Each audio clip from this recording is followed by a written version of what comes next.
Good morning, Horizon Church. Welcome to Good Friday of Holy Week. And today we want to talk about the events of Good Friday, the events of Jesus on the cross. And actually kind of want to look at why Jesus died, why Jesus had to die. I'm not going to get into any, huge theological discussions about why Jesus had to talk about it a little bit, but really want to process the events of Good Friday. And so, if you would ask a lot of people why Jesus had to die, why Jesus had to go to the cross, there is this kind of belief that Jesus had to die so that God could satisfy some kind of law to which God himself was subject. And of course, that's not true. That can't be the case. God can't be subject to some kind of law that would make the law God rather than God being God. So there's no greater law that God had to satisfy, and hence Jesus died to satisfy that kind of law to which God himself was subject. So if you look at all the events of Good Friday, and even what we would think of as Thursday night, although in the Jewish calendar, as the day starts in the evening. So, it complicated a little bit. Let me once more turn this off. But there's really three groups of people for whom you could kind of say this is the reason that Jesus died. One, of course, is the Romans. Jesus died because Rome perceived Jesus to be a threat. So one of the reasons that Jesus ended up on the cross, one of the reasons Jesus died, is because of Rome. The Romans knew that the Jews were waiting for a Messiah. And that was no secret. It was well known. And you have this situation in which it's Passover. And Passover is that season when the Jews are celebrating freedom from oppression. That is a celebration of the Jews being freed from slavery at the hands of the oppressor, which Rome knew the Jews believed them to be an oppressive government. And Rome had a history of executing Messiah wannabes. Even in the Bible, this is talked about. In Acts chapter 5, several of these Messiah wannabes are actually named. There's Theudas, who was a Messiah wannabe. He was perceived to be a threat by Rome, so Rome found him, found his followers, rounded them all up, and executed them in public. There's another one named Judas, who was a Galilean. And of course, Jesus is from Galilee. Good morning, Steve. So Judas was a Messiah wannabe who's from Galilee. If we understand the history, this would have been when Jesus was a young man growing up in Galilee. Judas had two sons who were also kind of Messiah wannabes, and Rome rounded up Judas and his followers, and I think, don't quote me on this, but I think there were like 2,000 followers of Judas. All of them were crucified. They were crucified by Rome. Their bodies were left hanging on the crosses until their bodies just decayed in the region of Galilee.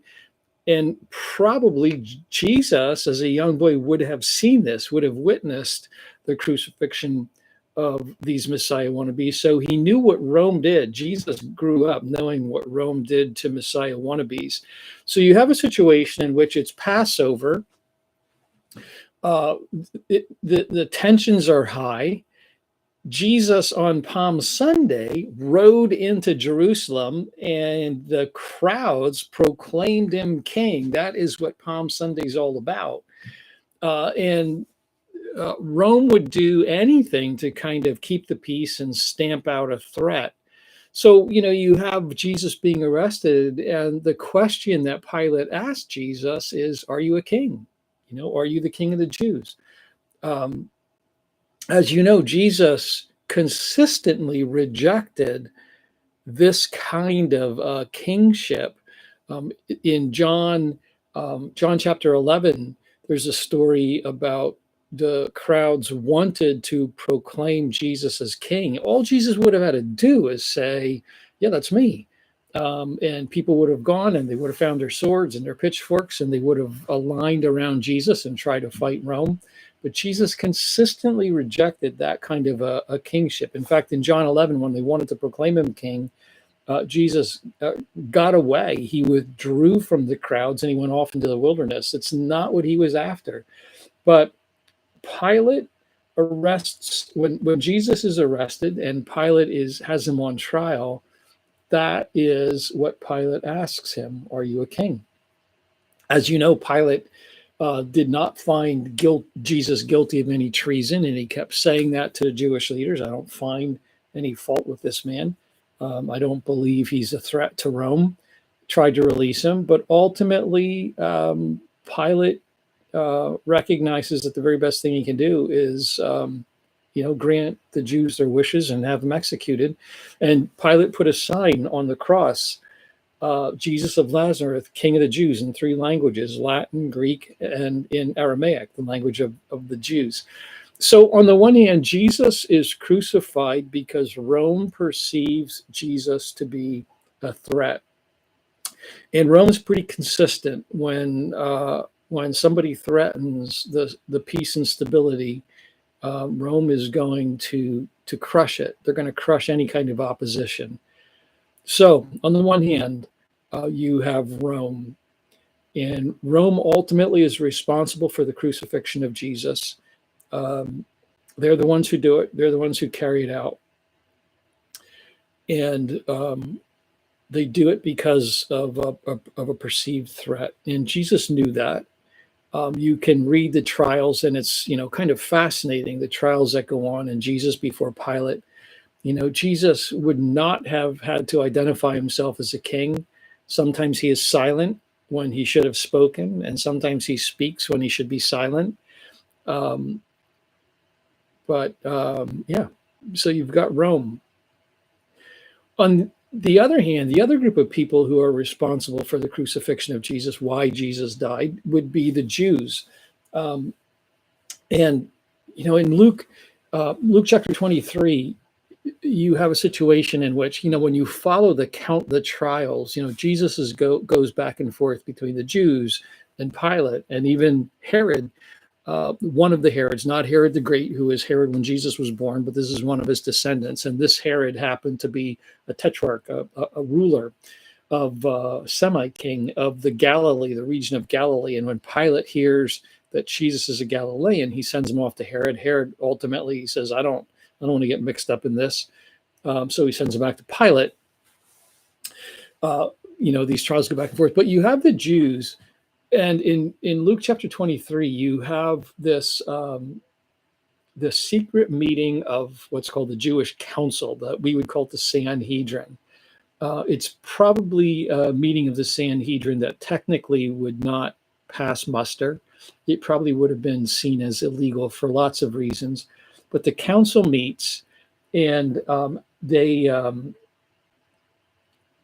as far as the Jews were concerned, they considered Jesus to be guilty of blasphemy, claiming to be the Son of God. But this council recognizes that if they go to Rome and say this man's guilty of blasphemy, Rome is going to just chuckle and say, "So what? That's your problem."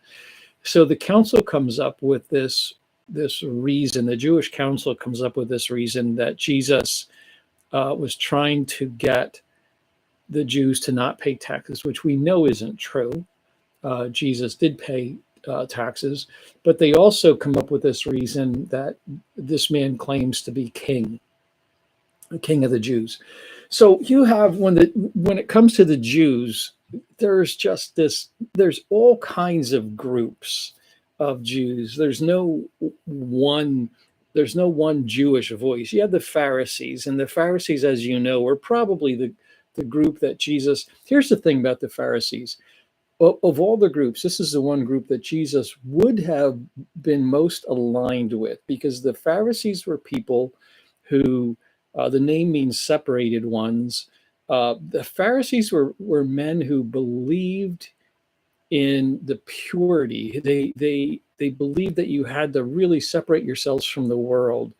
And that's why the Pharisees are most interested in Jesus, because it seems as if he's saying the same thing. But the Pharisees, as you know, ultimately Jesus, pronounced woe on the Pharisees. Woe are you, because of their hypocrisy, because of their they believed in a version of the law, an obedience to the law that ended up being ultimately destructive and false. But the Pharisees really wrestled with Jesus, and there's no other group that Jesus would have been so closely in line with than the Pharisees. But ultimately, that relationship broke down, and the Pharisees came to hate Jesus because they saw that Jesus had a different interpretation of the law than they did. So they rejected Jesus, and they came to hate him, and they wanted to see him killed. So you have the Pharisees. The Pharisees believed that the way to overcome the problems of the world was through purity, through obedience. And they came to hate Jesus for that. We have the Sadducees. The Sadducees, if anybody was going to be collaborating with Rome, it would be the Sadducees. And the Sadducees didn't believe in the entire Old Testament. They believed really only in the first 5 books, not even that entirely. But the Sadducees were, for the most part, the Sadducees were a wealthy class of Jews. And for them, they collaborated with Rome because they saw that Rome was the power in charge. And the Sadducees felt that the only way to maintain their wealth and their privilege was to keep Rome, in essence, to keep Rome in power. So they were kind of the collaborators with Rome, not entirely, but that's ultimately who the Sadducees were. You have the Herodians, not mentioned as much in the New Testament, but the Herodians were there. The Herodians aligned with Herod. Herod, there was a family of Herods, the Herodian dynasty. There was Herod the Great, who was the quote king of the Jews when Jesus was born. He's the one responsible for the death of the babies in Bethlehem. And Herod the Great had gone to Rome. He had gotten Roman permission to use the title King of the Jews. But when Herod died, his kingdom was divided up among, his sons and his family and stepsons, etc. And some of the Herods were still in power, and so there were some Jews who aligned themselves with Herod, the half Jew. Not even calling him half Jew is a little bit misleading, but they thought that the closest we're going to get as a Jewish king is Herod and the Herodian dynasty. So there were the Herodians who aligned with Herod, anti-Roman for the most part, to a degree. But there was that group of people, the Herodians, and there were the Zealots, and you've heard the name of the Zealots. The Zealots believed in fighting, and Jesus had some zealots among his followers, among his disciples, and his apostles. And the zealots were people who believed that the only way out was to fight Rome and to kill Romans. Then you have the Essenes. The Essenes were actually never mentioned for the most part in the New Testament, largely because the Essenes saw themselves as people who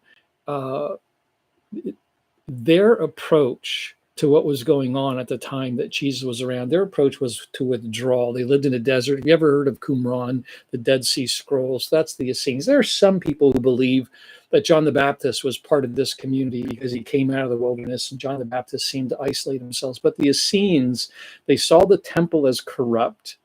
They would not participate in the temple worship and in sacrifice to the temple. They would not pay temple tax.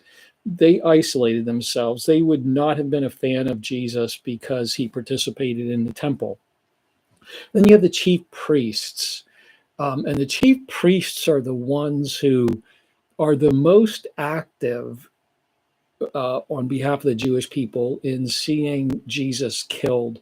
And you have a meeting in John chapter 11, a meeting of the chief priests. And these are the people who were, running the temple and the temple worship. And the chief priests, they had this love-hate relationship with Rome. Rome kept the peace. They kept the temple worship going. They allowed the Jews to have the temple worship. They allowed this kind of freedom of worship. So the chief priests recognized that their ability to function was due to Rome, but they hated Rome. They hated what Rome brought in their Roman flags with an eagle on it, and the chief priests saw this as sacrilegious, etc. So the chief priests had a love-hate relationship with Rome. But in John chapter 11, Caiaphas, on behalf of the chief priests, Caiaphas, when they're wrestling with Jesus, Caiaphas came and he said, if we let Jesus continue, he's ultimately going to cause a riot. This is what they thought. He's ultimately going to cause a riot. And they saw what was going to happen because they noticed things like, for example, Palm Sunday. And they said, if he causes a riot, Rome is going to march in and Rome will stamp us out and we will lose our temple and we'll lose our power, our clout. So Caiaphas said, it is better for one man to die than for the nation to be stamped out. Better than one man to die on behalf of the nation. So ultimately, it's the chief priests who recognize that Jesus has to die. And they're the ones really who collude with Rome. They have to invent, the chief priests have to invent, and you've already seen this, they've had to invent two charges for Jesus to be executed because they're really walking a fine line. The chief priests know that the people as a whole would not support them if they go to Rome and say, hey, this man claims to be king. Because a lot of the people would be happy to hear that there's a Jewish man claiming to be the Messiah, to be the king. So they invent two charges. The one charge is a charge of blasphemy. That satisfies the Jewish opposition to Jesus. They invent this charge. Jesus claimed to be the Son of God, claimed to be blasphemous, etc. And then the other charge that they have to invent is this treasonous charge. And it's a real fine line that they walk, but they go to Rome with both of these. On the one hand, they say he is breaking our rules, our laws, claiming to be, claiming to be the Messiah, the Son of God. And on the other hand, he's breaking your rules because he claims to be a king. So Jesus is ultimately killed from the Jewish perspective. He ends up on the cross because of Jewish opposition to who he is. He dies because the Jews want to save their nation. All of those groups that I mentioned, all of them had some reason for wanting to see Jesus dead. The Pharisees, the Sadducees, the Herodians, the Essenes are kind of out of the picture, but they are a group who would have objected to Jesus. The Herodians, the Zealots, and ultimately the chief priests. There is this collusion of all these groups, but it's the chief priests ultimately who are pushing the agenda. So Jesus is killed. He ends up on the cross because the Jews want to save their nation and to save their whatever power they believed that they had. Jesus died to save the temple because the chief priests believe they will lose it. Ultimately, Jesus, as you know, Jesus has predicted, Jesus has already announced that the temple is doomed, the whole cleansing of the temple, etc. He announced the end of the temple, and it wasn't that long after Jesus died, another 30-ish years, and by AD 70, about 30 years after Jesus died, there was one rebellion too many among the Jews. Rome marched in under Tacitus, I think, was the general. Don't quote me on that. And stamped out Jerusalem, destroyed the temple. There hasn't been a temple since. Um, and Jews lost their nation. But at this particular time, the Jews were doing everything they could. I'm sorry, I'm going too long here. They were doing everything they could to preserve their nation. So you have Rome, who wanted to keep the peace. You have the Jews who want to preserve their nation and their temple. But ultimately, Jesus died because Jesus decided to. In the garden on Thursday night, when Jesus wrestles with the agony of what he was about to face, he wrestles with the Father, and he is struggling with the Father's will, because Jesus believes that this is what the Father wants done. So Jesus struggles with this, and he comes out of the garden believing that he's going to do the Father's will. And Jesus subjects himself to death at the hands of Rome and at the hands of the Jewish leaders. And in John chapter 10, verse 8, talking about this, Jesus says, "No one takes my life. No one is taking my life from me. I lay down my life at my own accord. I have the authority to lay it down, and I have the authority to take it up again." So ultimately, Jesus died because Jesus believed it's what the Father wanted done. He gave his life. So you have this really strange thing. I can't wrap my brain around it, but this is just consistent with the New Testament story of the crucifixion of Jesus. Rome is responsible, the Jews are responsible, and yet at the same time, Jesus goes to the cross because he chooses to. He chooses to die.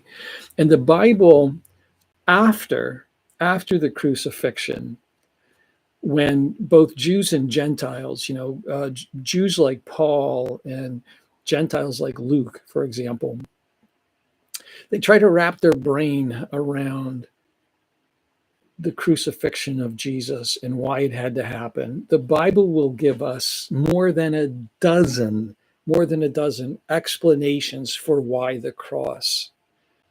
The Bible will talk about, the authors of the Bible, Paul in particular, will talk about dozens of explanations for the cross. The Bible will talk about how the cross is deliverance, it's a ransom, it's redemption, it's a payment, it's justice, it's substitution, it's the overthrow of evil, it's a sacrifice, it's a purchase of us, it makes us holy. Jesus becomes a curse on the cross. It will talk about the means of forgiveness. It will talk about Jesus being a mediator. It will talk about reconciliation. It will talk about how the cross declares us righteous, and more and more. All of those reasons, are reasons for the cross. Trying to wrap kind of theology around why was God doing this. But the bottom line is that Jesus believed that he was doing the Father's will. He knew that this was how new life and how a new community of believers, a new community, and new people of God were going to be formed. And ultimately, he was right. That post-cross, post-resurrection, this new community is going to be formed. And this new community believed that Jesus died for them. And so why did Jesus die? Why this day? Why Good Friday? Well, Rome perceived Jesus as a threat. The Jews perceived that Jesus was a threat as well, a threat to their stability, a threat to their nationhood, a threat to the temple. They wanted him killed. But ultimately, Jesus died because he put himself there. He gave his life. Nobody took it. He gave his life. And Jesus explained this ahead of time when he said, "Greater love has no man than this, that he laid down his life for his friends." Jesus believed that he was dying for his friends and for us in accord with the Father's will. And ultimately, Jesus was right. The church exists today, starting with that tiny group of people who are left after the crucifixion and after the resurrection. That tiny group of people has spread worldwide, and the church exists today because Jesus died for us. And of course, the resurrection is the completion of this story, but today is Good Friday. Today is Cross Day. So Jesus went to the cross because he believed it's what the Father wanted done, and he was giving his life for his friends. So today, want to invite you to join us between noon and 3 and participate in what we're doing here. There are various stations that you can walk through on your own, and anytime come and go as you please. But tomorrow we'll meet again 9 o'clock and talk about why Saturday. Why is there a day in between? Why this waiting day? And what does waiting mean? But I hope as you go through this day, as you go through Good Friday, that you will remember that it's this weird jumble of all kinds of things coming together in the person of Jesus. The world hated him. Jesus loved the world that hated him and died for it, including you and me. So let me pray, and then we'll move on with our days. Father, thanks for the willingness of Jesus to go to the cross.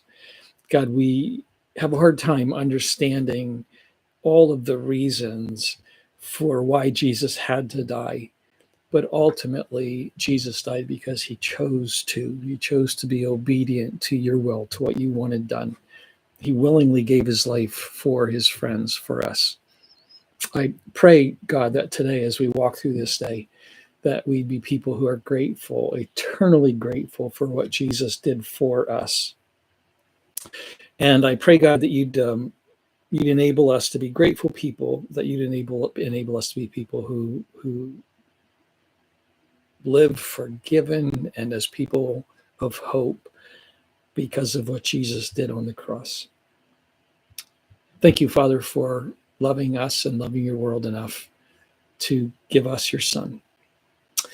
God, thanks for people who are plugged in and who are following along. I pray that you bless them as they go through this day. And I pray this in Jesus' name. Amen. Alrighty, thank you, everybody. Hope you have a good day. And we'll see you tomorrow. Maybe see you today at some point, noon to 3.